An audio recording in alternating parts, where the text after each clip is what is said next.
Hello friends, मित्रों income tax filing का season start है फॉर असेसमेंट ईयर 2025 एंड 26 और मोस्ट ऑफ द कंप्लाइंसेस हो चुकी हैं। कुछ कॉरपोरेट्स ने अपनी लास्ट क्वार्टर की टीडीएस की रिटर्नें भी भर दी हैं और लास्ट क्वार्टर की टीडीएस रिटर्न भरने के बाद they have issued a form 16 to their employee. उन्होंने अपने एम्प्लॉय को फॉर्म 16 इशू कर दिया। अब देखिए, मैं आपको एक चीज़ ये बताना चाहता हूँ कि जो कॉरपोरेट एसएससी होते हैं, जो कॉरपोरेट क्लाइंट होते हैं, they pay salary to their employee after deducting TDS. और टीडीएस काटने के बाद वो साल के अंत में उनको फार्म 16 इशू करते हैं कि उनका इतना टीडीएस कटा है। बट कई बार क्या होता है, जो फार्म 16 होता है, फॉर्म 16 पे अदर इनकम डिस्क्लोज नहीं होती। They have not consider the other income. वो अदर इनकम को कंसिडर नहीं करते फॉर्म 16 के ऊपर।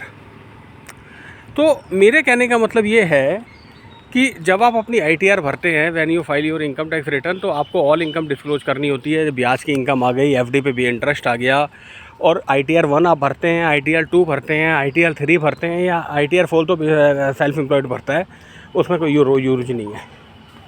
तो जब भी आप ये तीनों तरीके की रिटर्न भरते हैं तो आपको अदर इनकम डिस्क्लोज करके कुछ टैक्स बनता है। तो वो जो टैक्स आपका बनता है, उस टैक्स को आपने as a self assessment tax जमा कराना होता है।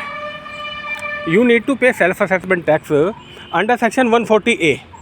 और सेक्शन 140B जो है वो आपकी अपडेटेड रिटर्न में यूज होता है, जब वहाँ आपने कोई एडिशनल इनकम आपकी बढ़ गई है और वहाँ आपने टैक्स जमा कराना है। तो मैं केवल आपको यही बोलूँगा कि जब आप सेल्फ असेसमेंट टैक्स जमा कराते हैं तो आपको सेक्शन 234B का और 234C का इंटरेस्ट भी लग जाता है। अब डिपेंड करता है कि सर उस इंटरेस्ट की कैलकुलेशन कैसे होती है।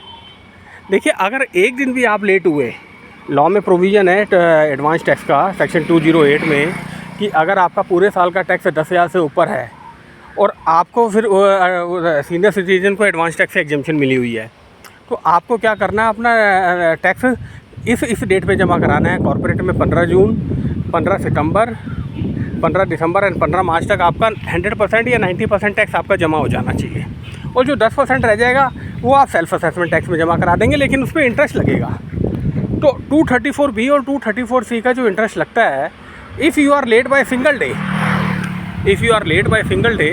तो आपको वो पूरे 3 महीने का ब्याज उठा लेता है। तो इस चीज़ को भी कंसिडर कीजिए। अपनी टैक्स लायबिलिटी पूरी 31 मार्च तक कंप्लीट कीजिए and then file your income tax return and include all income. Thank you.